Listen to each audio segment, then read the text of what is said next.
Hi friends, welcome back to my channel Ajay talks. तो दोस्तों, आज का जो वीडियो है वो बहुत खास है क्योंकि आज के वीडियो में मैं आपको सुनाने जा रहा हूं एक कहानी। लेकिन कहानी से पहले एक खबर जान लेते हैं। खबर क्या है? तो एक मुंबई की कंपनी है, कंपनी का नाम है Shri Mahakali group of companies. तो उसके खिलाफ दिल्ली के कोटला मुबारकपुर थाने में एक एफआईआर दर्ज की गई है। एफआईआर दर्ज किसने की है? एफआईआर दर्ज की है ईस्ट किदवई नगर में रहने वाले पीड़ित संतोष कुमार द्वारा। उन्होंने बताया कि इस कंपनी के जो अधिकारी हैं वो उनसे 2021 में मिले थे। यानी कि इनके जो एजेंट होते हैं जो अलग अलग स्कीम्स बताते हैं निवेश करने के लिए, तो वो इनसे 2021 में मिले। उन्होंने बताया कि अलग अलग स्कीम्स हैं, ये शेयर मार्केट में निवेश करते हैं और भी अलग अलग निवेश करते हैं। तो कई सारी स्कीम्स इनको बताई गई और इनसे 1.7 CR का इन्वेस्टमेंट ले लिया गया। और अब जो है कंपनी मुकर रही है, कंपनी इनको पैसे नहीं दे रही है। तो एक तरह से धोखाधड़ी का मामला इन्होंने थाने में दर्ज कराया है। अब यहां मैं आपको बता देता हूं कि इसी कंपनी के अगेंस्ट में मुंबई के थाने में भी तमाम केस दर्ज हैं। और ऐसा नहीं है कि ये इकलौती कंपनी है, इसके पहले भी एक कलकाम रियल इंफ्रा प्राइवेट लिमिटेड करके कोई मुंबई की कंपनी थी। अगर आप चाहें तो कमेंट्स देख सकते हैं। बहुत सारे लोगों ने इसके अगेंस्ट में गूगल रिव्यू में जाके कमेंट किया है। किसी का 6 लाख गया, किसी का 9 लाख गया। इस तरह से तमाम जो है लोगों के साथ ठगी हुई है। और वहां पर भी ये जो कंपनी है वो दावा करती है कि हम जो है शेयर मार्केट में पैसे लगाते हैं वगैरह वगैरह। अब ये श्री महाकाली ग्रुप की बात करें तो उन्होंने कहा कि शेयर मार्केट में वो पैसा लगाते हैं, भारी मुनाफा देंगे।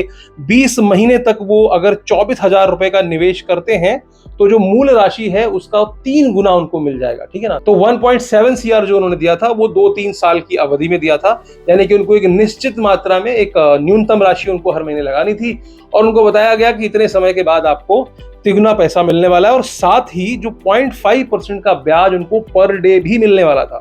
यानी कि 3 गुना पैसा भी मिल रहा है और साथ में पर डे उनका जितना भी उन्होंने अब तक जमा कर रखा है उस पर 0.5% का जो है वो आपको ब्याज मिलने वाला है। इस तरह का झांसा कंपनी ने दिया और लोगों से अपनी कंपनी में निवेश कराया। ये कंपनी कहाँ की है? इंडिया की है, मुंबई की है। और IIT मुंबई के पास इनका गढ़ है, इनका ऑफिस है और वहां से ही ये ऑपरेट करते हैं। बताया जाता है कि ये बड़े बड़े राजनेताओं के नाम का इस्तेमाल भी करते हैं। 100 से ज्यादा इनके एजेंट हैं जिनको 10 से 15% का कमीशन दिया जाता है इस तरह के लोगों को जोड़ने के लिए और वो लोगों को इन्फ्लुएंस करने के लिए। जैसा मैंने बताया, राजनेताओं के नाम और राजनेताओं के फोटो का भी इस्तेमाल अपने जो ब्रोशर्स हैं उसमें करते हैं। यहां तक कि नेशनल स्टॉक एक्सचेंज ने भी इस कंपनी के खिलाफ में एडवाइजरी जारी की थी। लोगों को बताया था, सचेत किया था कि भैया ऐसी किसी कंपनी में पैसे जो है अपने ना लगाएं।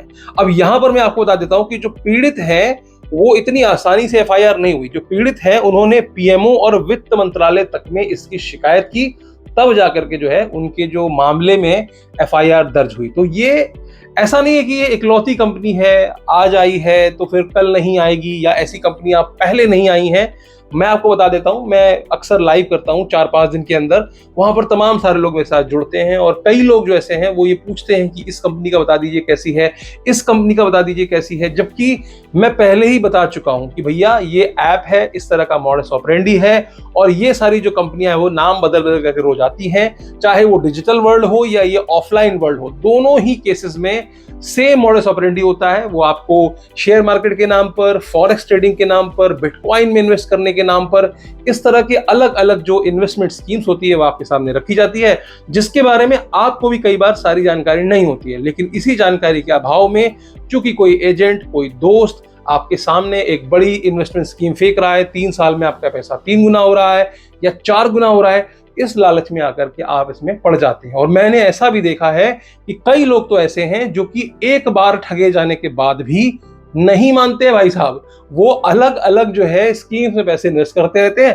पहले में अगर वो हार गए हैं तो उनको लगता है चलो कोई बात नहीं, किस्मत जो है वो धोखा दे गई, अब नई स्कीम आएगी उसमें मैं पहले इन्वेस्ट कर दूंगा जाकर के।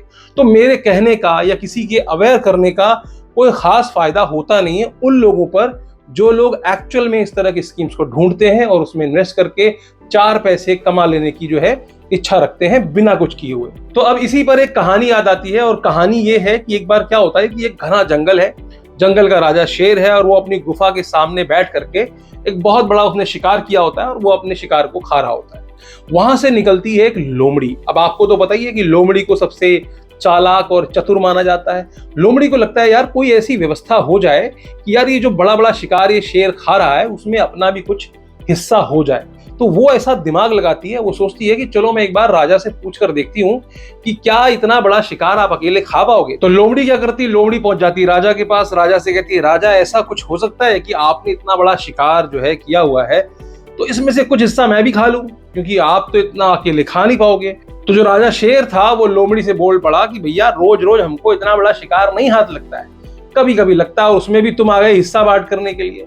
ऐसी कुछ व्यवस्था करो कि रोज मुझे बड़े शिकार मिलने लग जाएं, तो मैं तुमको गारंटी देता हूं, वादा करता हूं तुम्हारे साथ कि रोज तुमको भी जो है उस शिकार में से हिस्सा मिलेगा, क्योंकि तुम तो इतना बड़ा शिकार कर नहीं सकती, तुम तो ठहरी छोटी सी। तो लोमड़ी के दिमाग में एक योजना आती है। लोमड़ी सोचती है यार ये बहुत बढ़िया मौका है, राजा को जो है बड़े बड़े शिकार ला करके दो और साथ में फोकट में आराम से खाओ। तो वो राजा से कहती है कि राजा जी ऐसा करते हैं कि मैं आपको कल से आप, आज का तो आपका शिकार हो चुका, कल से मैं आपको कुछ बड़े शिकार ला करके दूंगी, कुछ बड़े जानवर ला करके दूंगी, आप उनको मारना, उनका शिकार करना, और शिकार करने के बाद जब आप खाओगे तो मुझे भी थोड़ी हिस्सेदारी दे देना।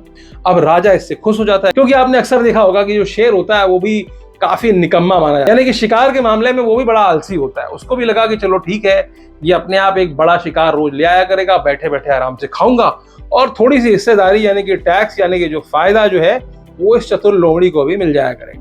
चतुर लोमड़ी थी चालाक, चतुर लोमड़ी पहुंची जंगल में। चतुर लोमड़ी को तो सिर्फ अपना दिखाई दे रहा था। वो जंगल में पहुंचने के बाद बड़े बड़े शिकार को ढूंढना शुरू कर देती है। तो वो जो लोमड़ी होती है वो सीधे पहुंच जाती है गधे के पास। कहाँ पहुंच जाती है? गधे के पास। और गधे को जाकर कन्विंस करती है कि ऐसा है कि जो राजा है उन्होंने तुम्हारी मेहनत से खुश होकर, क्योंकि तुम तो बहुत मेहनत करते हो, गधा बहुत मेहनती होता है भाई साहब, तो जो मेहनत करने वाला गधा है, जो ऑलरेडी कहीं मेहनत कर रहा होता है, कहीं ना कहीं वो मेहनत कर रहा होता है, उसको वो चालाक लोमड़ी जाके कह देती है कि तुमको वो राजा बनाने वाले हैं। उन्होंने ऐसा निर्णय लिया है कि जो सबसे जो कठोर परिश्रम करने वाला जानवर है उसको मैं यहाँ का राजा बनाऊंगा, इस जंगल का राजा बनाऊंगा। गधा खुश हो जाता है, गधे को लगता है यार सही है। वो गधा जो कुछ कर रहा होता है उसको साइड में छोड़ देता है और सपने बुनने लगता है राजा बनने के। तो लोमड़ी कहती है कि ऐसा करते हैं कि कल मेरे साथ चलना और राजा से मैं तुम्हें मिला दूंगी और राजा तुम्हारी जो है ताजपोशी करके और इसका ऐलान कर देंगे। गधा खुश था, रात भर नींद नहीं आई, सुबह उठा, लोमड़ी पहुंची। लोमड़ी ने कहा चलो भैया राजा जी से मिलने चलना है। अब गधा और लोमड़ी दोनों पहुंच जाते हैं राजा के पास। राजा कौन? राजा शेर। जैसे ही राजा शेर ने गधे को देखा, अब राजा को तो पता नहीं था कि लोमड़ी उसको क्या बोल के लेके आई है, तो राजा ने क्या किया, सीधा जो है उस गधे पर अटैक कर दिया। अब गधा ये देख करके भागा, क्योंकि गधे को लगा यार ये क्या हो रहा है, सीन तो पलट चुका है। जैसे ही वो भाग रहा था कि अचानक उसकी जो पूंछ है वो जो शेर के पंजे में आ जाती है। गधा भाग रहा है और पूंछ जो है वो शेर के हाथों में रह जाती है और गधा जो है भाग जाता है। अब शेर लोमड़ी से पूछता है भैया ये क्या योजना है, तुम तो उसको जो है शिकार करवाने के लिए लेकर के आए थे और वो तो भाग गया, ऐसा क्या तुमने उसको बोला? लोमड़ी ने कहा कोई बात नहीं सर, एक बार भाग गया है, मैं दोबारा उसको लेकर के आऊंगी।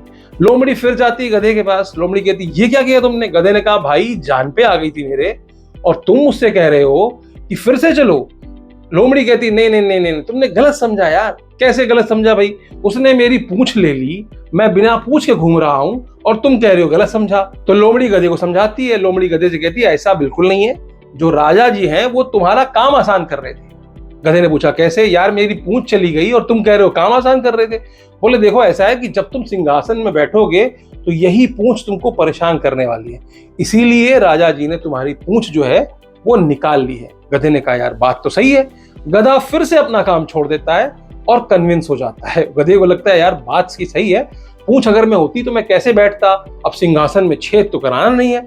तो उसको लगा कि यार लॉजिकल बात है, चलो चलते हैं। फिर वो लोमड़ी के साथ चलता हुआ पहुंच गया राजा के पास। राजा ने कहा यार ये इस बार जो है इसको हाथ से नहीं जाने देना है, इसका कुछ ना कुछ पुख्ता इंतजाम करना पड़ेगा। तो राजा जी ने क्या किया, इस बार हमला सामने से कर दिया। सीधे पकड़ लिए दोनों कान, इसके गधे के।